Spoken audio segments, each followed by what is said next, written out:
সুপ্রিয় দর্শক, ফিরে এলাম বিরতির পর আবারও। আমাদের সঙ্গে আছে সিঙ্গার সাকিব এবং গিটারিস্ট তানজিল। চলুন আবারও ফিরে যাই তাদের গানে গানে। তোমরা যে এত সুন্দর করে প্র্যাকটিস করো আর এত সুন্দর করো। আচ্ছা, এবার একটু কথা বলি তানজিলের সাথে। তানজিল, তুমি তো মিউজিক নিয়ে কাজ করছো, মিউজিক প্রোডাকশন করছো, একটা ব্যান্ডও তৈরি করেছো তোমরা একসাথে। ফ্যান্টাস্টিক। আর মিক্সিং করছো, স্টুডিও করেছো, সেসব তুমি একা একাই করছো? কি করে শিখলে এসব? এগুলা আমি যখন ইউনিভার্সিটি থেকে বের হই, আমার সেই সময় ও যেটা বললো, আমার অনেক রক গান পছন্দ। সো আমি এরকম আমার ফেভারিট ব্যান্ডের গান টান শুনে অনেক ইন্সপায়ার্ড হয়ে আমার নিজের একটা অ্যালবাম, মানে যেটা আমি শুরু থেকে শেষ করার চেষ্টা শুরু করি। এবং ওই পথে আসলে তখন আমি দেখতে পারি যে আমি আসলে অনেক কিছু জানি না। তো তখন আমি অনেক ফ্রেন্ডদের সাথে কাজ করি, অনেক কোলাবোরেশন করি, নিজে অনেক ইন্টারনেটে খুঁজে টুজে দেখে তারপরে আস্তে আস্তে শিখা।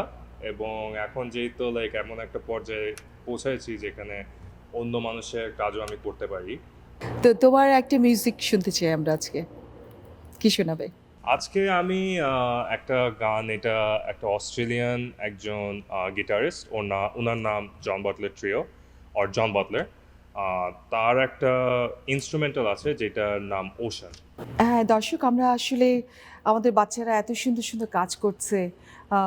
ওরা আসলে যেভাবে যেটাই করতে চাক, ও যেটাই করতে চায়, আসলে যেভাবে আনন্দ পায়, যেটা করে ওরা বাঁচতে চায়, সেটাই আসলে আমাদের করতে দেওয়া উচিত। আর ও যে গানটা করবে, এত সুন্দর একটা ওশান, যেটা আমাদেরকে নিয়ে যাবে অন্য একটা পৃথিবীতে, আমি মনে করি একটা মেডিটেশনের মতো। চলুন আমরা শুনে আসি সেটা।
অসাধারণ একটা অপূর্ব কাজ। একদম ডুবে যাচ্ছিলাম, ওখান থেকে উঠে আসা একটু কষ্টকর হচ্ছিল। অনেক অনেক শুভকামনা। তো সাকিব, তোমার গান, তোমার সঙ্গীত নিয়ে তোমার ভবিষ্যতে কি পরিকল্পনা? মিউজিক নিয়ে আমি তো এই যে ভাইদের সাথে ব্যান্ডে আছি, আর আমার এমনি জাস্ট আমি নিজের বিনোদনের জন্য আসলে গান টান করি। আই হোপ যে মিউজিক সব সময় আমার লাইফে একটা অংশ থাকবে। এবার কি শোনাবে? ক্লাসিক একটা গান, এটা হচ্ছে একটা রবীন্দ্রসঙ্গীত, আর রবীন্দ্রসঙ্গীত হচ্ছে গিয়ে আমার অনেক প্রিয় একটা জিনিস, আর সেটা হচ্ছে গিয়ে মোস্ট লাইকলি মা বাবার থেকেই পাওয়া জিনিসটা। আমার নেক্সট গানটা হবে গ্রাম ছাড়া ওই রাঙামাটির পথ। আচ্ছা, চলো।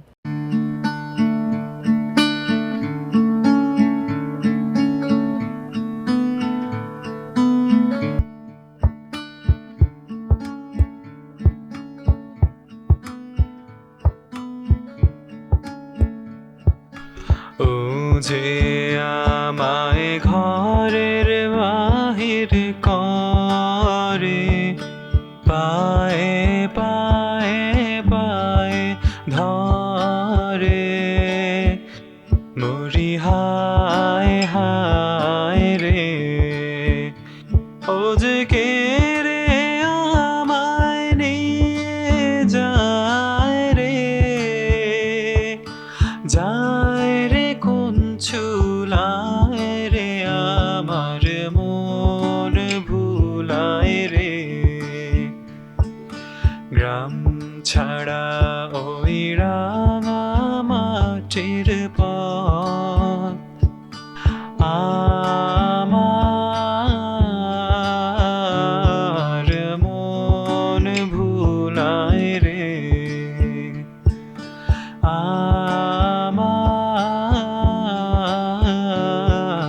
মন ভুলায় রে।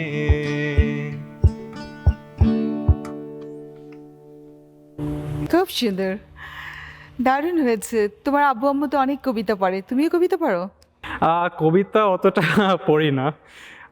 বাংলাদেশে থাকতে আমার যা কবিতা পড়া লাস্ট ছিল, কিন্তু আব্বু আম্মু যেহেতু পড়ে তাদের কণ্ঠে শুনি, কিন্তু নিজে পড়ি না। আর কি কি করো অবসরে, কি করো? তোমার মানে প্যাশন কি, হবি কি?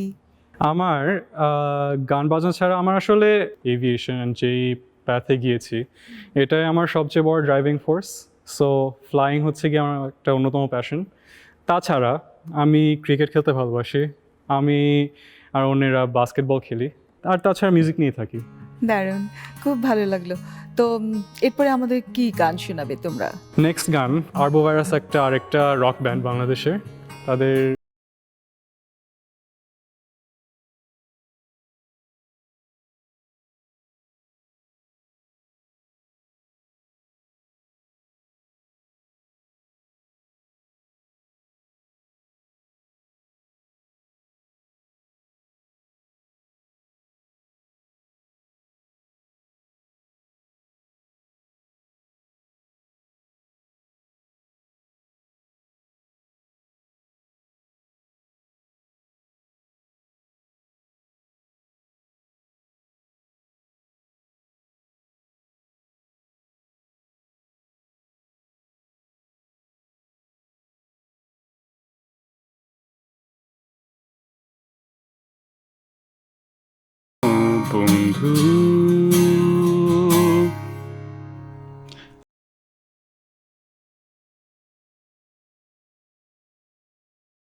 এখনো বন্ধু।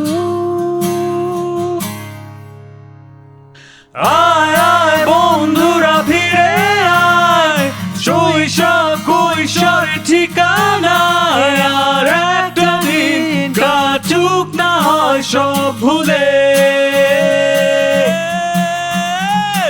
আয় আয় বন্ধুরা ফিরে আয়, সবুজ মাঠে সোনালি ছায়ায় হাসবো মোরা প্রাণ খুলে সবাই মিলে। যারা নেই আজ পাশে, তোরা থাকবি বেঁচে সব সময় আমাদের পাশে। আয় আয় বন্ধুরা ফিরে আয়। এত সুন্দর একটা গান শোনালে একদম স্মৃতি কাতর হয়ে যাচ্ছিলাম, সেই সহজ সরল দিনগুলির কথা মনে পড়ছিল। ভীষণ ভাল লাগলো গানটা। তো আমরা তো অনেক সময়ের শেষের দিকে চলে এসেছি, তো খুব ভালো লাগছিল তোমাদের সঙ্গে গান শুনতে আর সুর মেলাতে। মনটা একদম উদাস হয়ে যাচ্ছিল। তো সময় শেষ হয়ে আসছে, তো তো একটা শেষ গান শুনবো।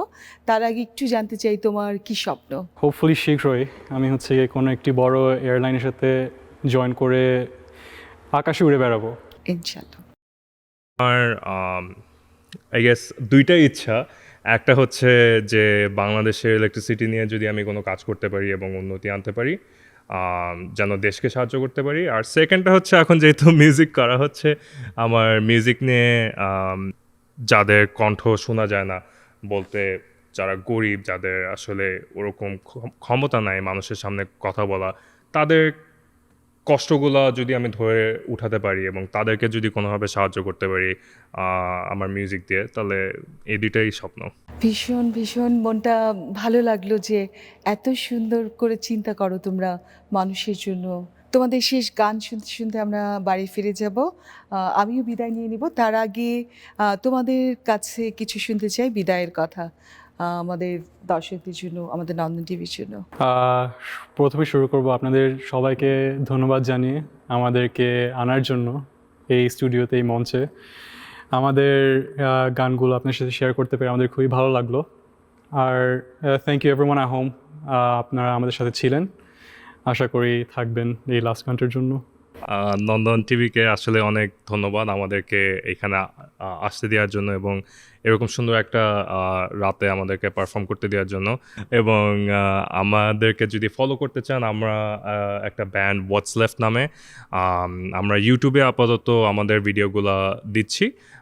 আপনি সার্চ করতে চাইলে হোয়াটস লেফট নাম দিয়ে সার্চ করতে পারেন, অথবা আমার নাম দিয়ে সার্চ করতে পারেন, তানজিল মুজাহিদ।